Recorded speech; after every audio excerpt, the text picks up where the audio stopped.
Welcome to Watching the Horizon. I'm Jake.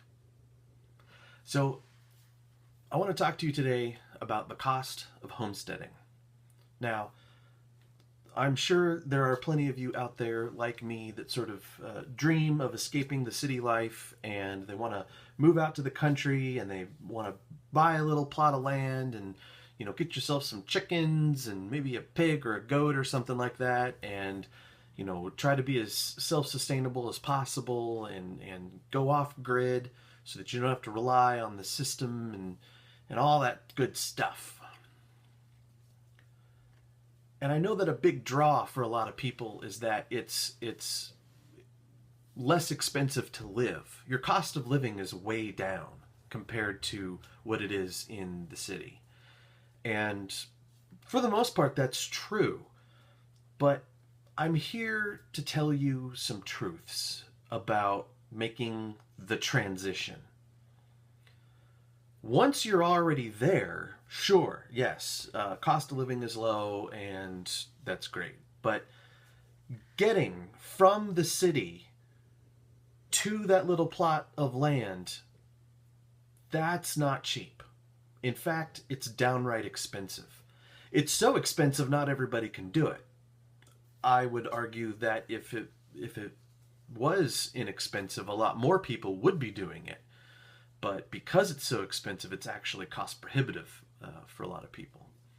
Uh, Anybody who seriously considered it knows exactly what I'm talking about. But for those of you out there that sort of have this dream that maybe someday, you're gonna move to the country and you've got the Green Acres theme song playing in the back of your head,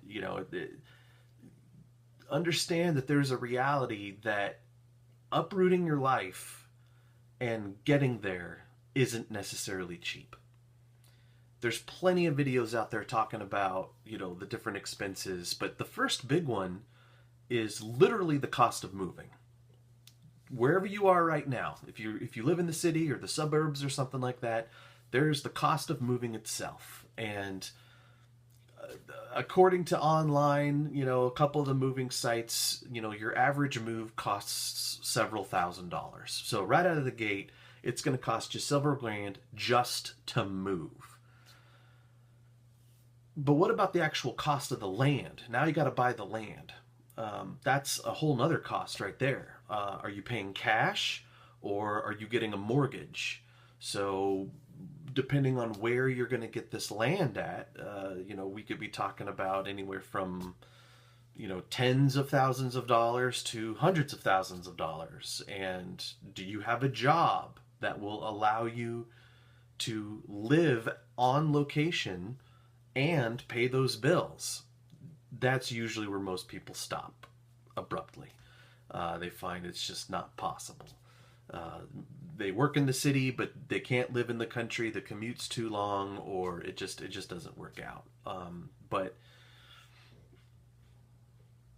the cost is real, and so I just wanted to, kind of say that out loud.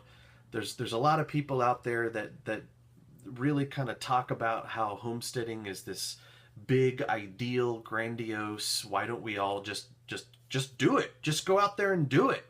Just go homestead. Just get out of the city. Drop everything that you're doing. Just sell it all. It's harder than that.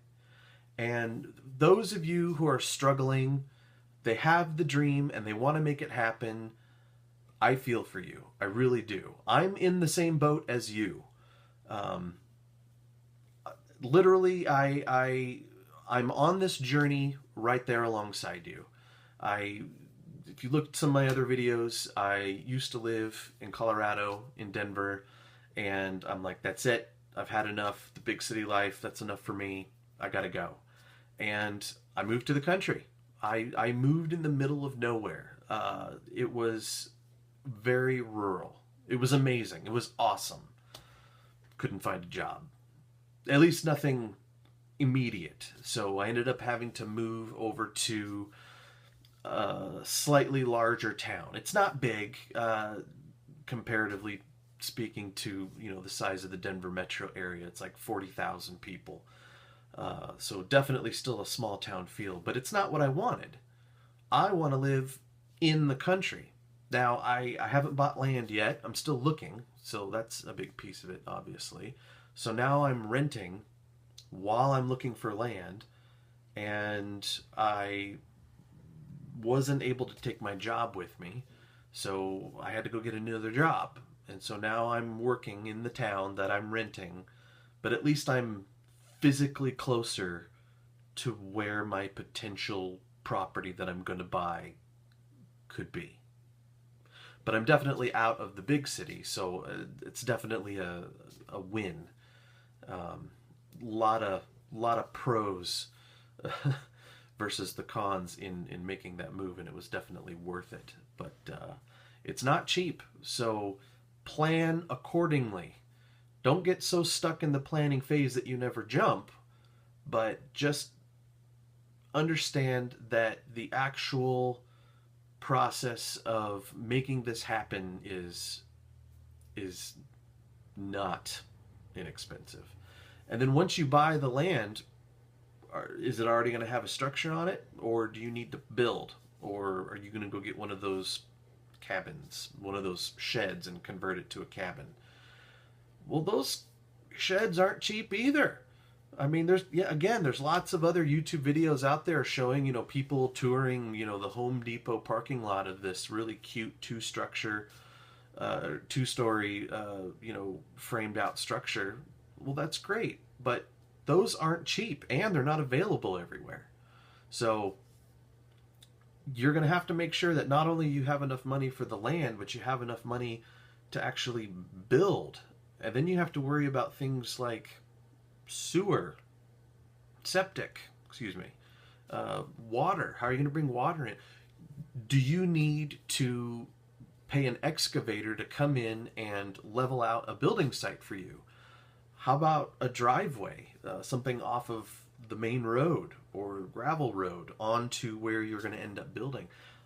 All of these things are not cheap. Now, I don't come from a construction background. I'm not familiar with it. So these are all very new concepts to me.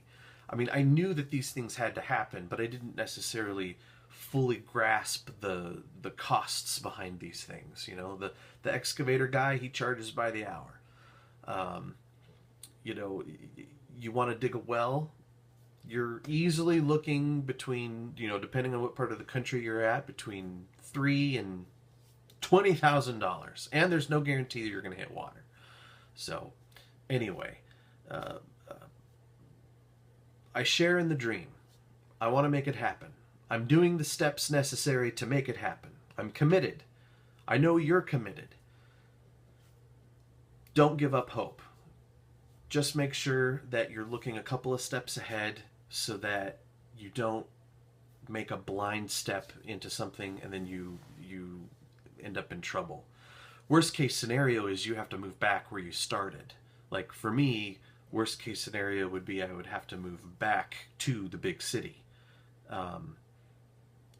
That would be bad. But luckily that didn't happen. I don't know if I'd call it a setback. It's just the timeline isn't what I had hoped it would be. So, all right, guys. Anyway, that's sort of a little bit of a progress update as far as where I'm at, how things are going. Still looking for land, and yeah. So hope you guys are good, and keep your eyes open.